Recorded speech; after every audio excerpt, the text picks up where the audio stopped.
Esto es Con Sentido Común, el programa de Marcelo Fernández.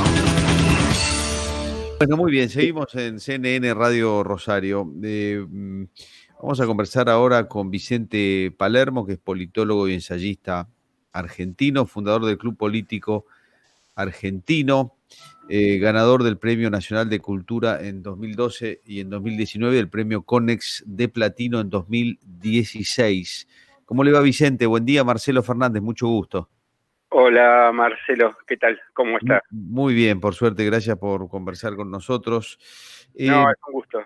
Vicente, hoy temprano, cuando repasamos un poco los títulos que están sobre la mesa, decíamos, claro, es difícil que nos podamos acomodar cuando estamos casi en el reino del revés, ¿no?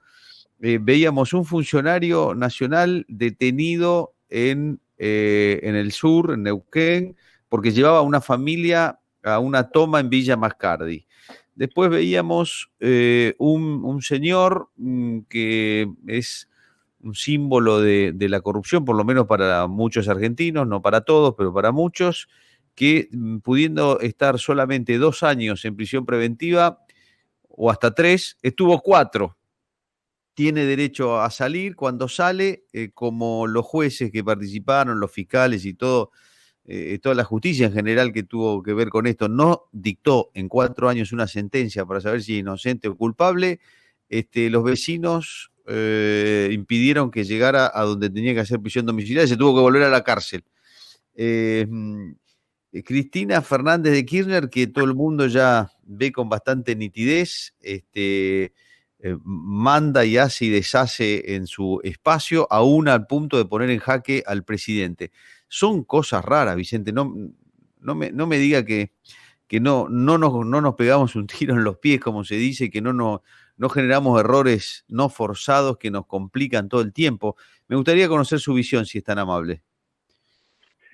Sí, cómo no. Bueno, por un lado son raras, pero la verdad es que hemos perdido bastante nuestra capacidad de asombro, ¿no? Ya estamos curtidos, como quien diría, ¿no?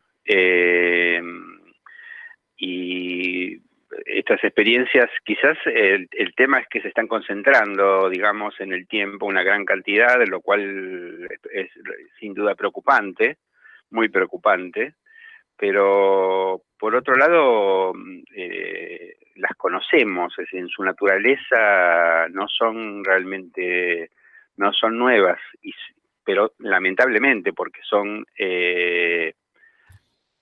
cada una de ellas es un paso más en un proceso de, digamos, de caotización y de aproximación a un posible colapso. Es decir, muestra, por ejemplo, la disolución de la autoridad, de la confianza, la autoridad política y la autoridad público-burocrática que hay en la Argentina, de la confianza mutua, la confianza hacia los responsables de que se cumpla la ley, todo ese tipo de cosas y que digamos al mismo tiempo profundizan la distancia que hay entre la vida social y la ley, ¿no? Que es muy grande y que los propios funcionarios, como usted ejemplificaba, la profundizan, o que los mismos encargados de el aparato judicial mismo es un promotor de esa profundización de distancia entre la ley y la sociedad. Bueno, son cosas que están instaladas y va a llevar mucho tiempo combatirlas, sin duda, y yo la verdad es que no sé cuál es el camino, nadie sabe cuál es el camino para recuperar, digamos, el equilibrio que necesitamos, digamos, ¿no? Entre autoridad, orden y libertad, ¿no? Que son indispensables, Pero es muy, una vez que está esto instalado, es muy, muy, muy difícil combatir la proliferación de estas actitudes, porque lo que hay es una facilidad enorme, no hay, por un lado no hay mucho autocontrol, digamos, conductas, digamos, responsables, y por el otro lado hay poco temor a la punición cuando se viola la ley Claro, la ley es casi de cumplimiento voluntario en la Argentina. Si a uno le conviene, la claro, digamos cumple, que si es no una le opción. conviene, no. Sí, es una opción y está el aparato, digamos, público, ejecutivo y el judicial, y utilizan eso según convenga o no convenga. Usted hablaba de, bueno, que en 4 años no hubo una sentencia, etcétera. Yo no conozco, no soy el especialista en el tema, no conozco, digamos, los pormenores del caso, pero me da la impresión de que eso tiene que ver con una especulación judicial, es decir, bueno, Claro, entonces indudablemente. se puede entender, pero que se pueda hacer eso ya de por sí es un indicador horrible, ¿no? Ujú. Ahora, Vicente, ¿cómo es que Argentina llegó hasta acá y puede llegar mucho más lejos y peor?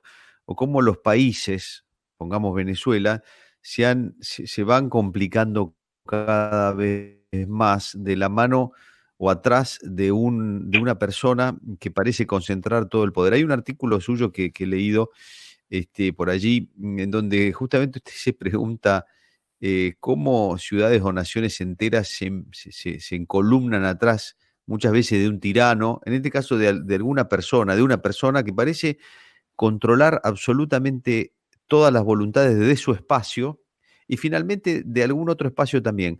Yo digo, el peronismo que tiene los varones y no sé cuántas cosas más, ¿cómo no hay ninguno que, aunque sea en la intimidad, le marca, en este caso Cristina Fernández, que parece ser la persona que va haciendo y deshaciendo según su gusto?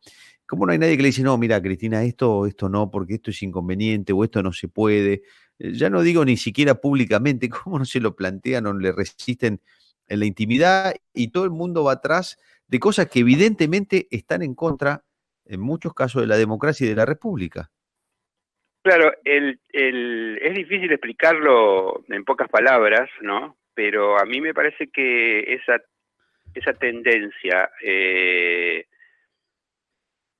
yo diría, a concentrar el poder y la tendencia a acatar esa concentración cuando una persona emerge con un liderazgo como poderosa y todo lo demás, es universal, pero en la Argentina, como en otros países, no quiero decir que en ese sentido que Argentina sea una excepción.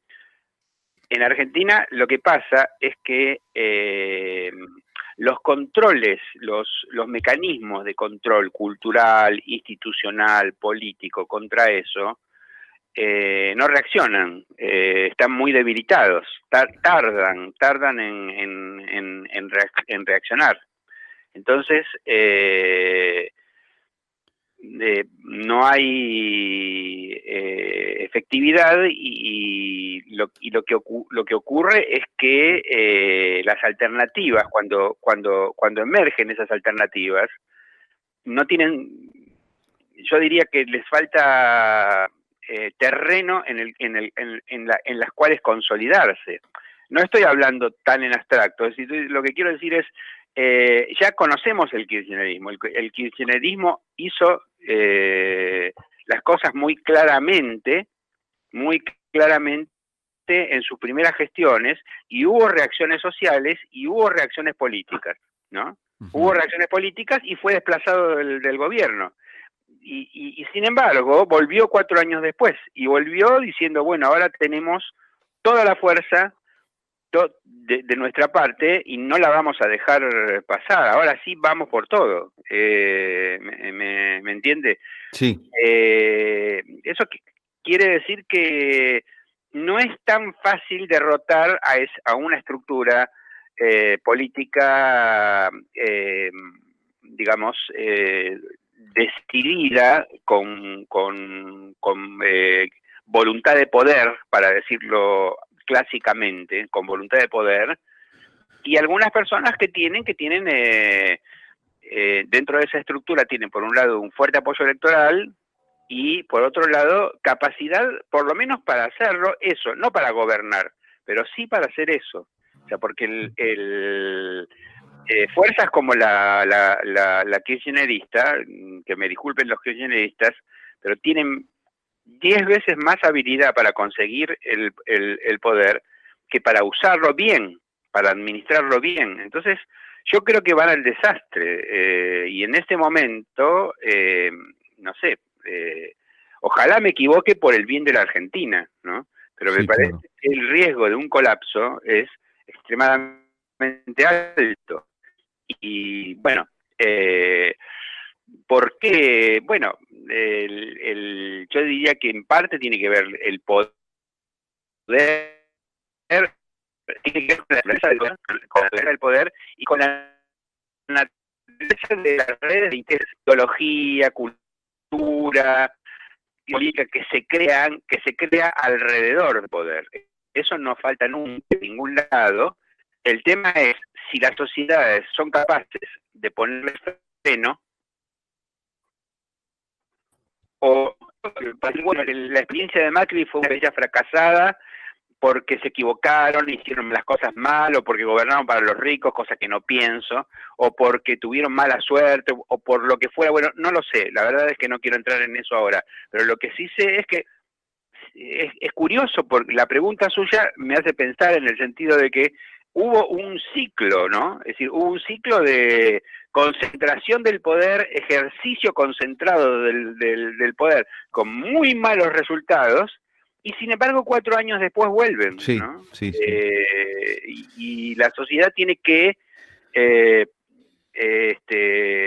salir del aturdimiento, hace lo que puede, es repudiada, por supuesto, desde el poder, pero hace lo que puede para edificar de nuevo una muralla, digamos, contra los abusos. Y es más difícil todavía. Es más difícil, hay más cansancio y hay menos recursos. Entonces es más complicado, ¿no? Vicente, por último, ¿cómo está viendo la relación entre el presidente y la vicepresidente? ¿Qué nos puede decir de eso? ¿Cómo cree que continúa? ¿Cómo sigue? Ayer Elisa Carrió hablaba de que la vicepresidente quiere de alguna manera tumbar, voltear al presidente finalmente, ¿no? A muchos le da la sensación de que lo puso para usarlo un poco y después descartarlo, no sé si es así o no. ¿Y por qué el presidente responde tanto a los pedidos y a los intereses de la vicepresidenta, que parecen estar más en el pasado que en el futuro? Bueno, yo en eso, a ver, voy a ser brutalmente claro, porque lo vengo yo, ya desde antes de que Fernández asumiera, yo decía, escribí en los diarios, dije por radio, lo que se tiene que dar es la traición de Fernández. Fernández tiene que traicionar a Cristina al principio. Si no lo hace, está perdido. Es decir, bueno, que traicionar es una palabra, bueno, fea, ¿no? Que inspira. Bueno, yo la usaba a propósito porque es una palabra hiriente. Y en política a veces la traición es indispensable, es constructiva, genera un mayor bien que la no traición. Y en este caso, Fernández tendría que haber aprovechado el capital político escaso inicial para decir, no, bueno, miren, los límites son estos. Poner límites, tomar decisiones, nombramientos, negarse a hacer una cosa u otra, y se iba a desatar una fortísima tensión. Claro que sí, por supuesto que se iba a desatar una fortísima tensión, pero había que enfrentarla. Ese primer tiempo al que usted... Una primera etapa, Fernández tuvo la oportunidad de aprovechar ese capital para para replantear los términos, para una nueva posibilidad de traición, digamos. Pero alguien puede decir, bueno, pero durante la cuarentena, y sí, durante la cuarentena, miren las cosas que está haciendo. Podría haber hecho eso perfectamente si tenían, es decir, el presidente, es decir, convertirse en un presidente hecho y derecho, real. Entonces, yo, hoy por hoy, eso pasó. Evidentemente Fernández abdicó a cualquier posibilidad de tener un ejercicio independiente del poder. Eso es lo que se ve hoy, no sé mañana, dentro de una semana, 10 días, no sé. Pero hoy por hoy uno puede decir, bueno, Fernández fue. Entonces, fue en el sentido de que quien conduce no es él, es Cristina, y quien hace la agenda es él. Ella hace la agenda, ¿no? Entonces, en esa situación es difícil saber qué va a pasar, pero lo de Lilita aparece como una cosa verosímil, ¿no? Algo que uno lo escucha y dice, no, pero esto es totalmente imaginario, quimérico. No, es una cosa verosímil. Sería un paso más hacia el colapso, ¿no? Sería un paso más hacia el colapso, esa sucesión, ¿no? Pero bueno. Bien, nos queda claro, lamentablemente claro. Vicente, le agradezco mucho, ha sido muy amable. Muy amables ustedes, muchas gracias. Adiós, hasta luego. Hemos conversado con Vicente Palermo, es politólogo, es ensayista, fue fundador del Club Político Argentino, es miembro del CONICET y conversaba con nosotros, hacíamos algún análisis político.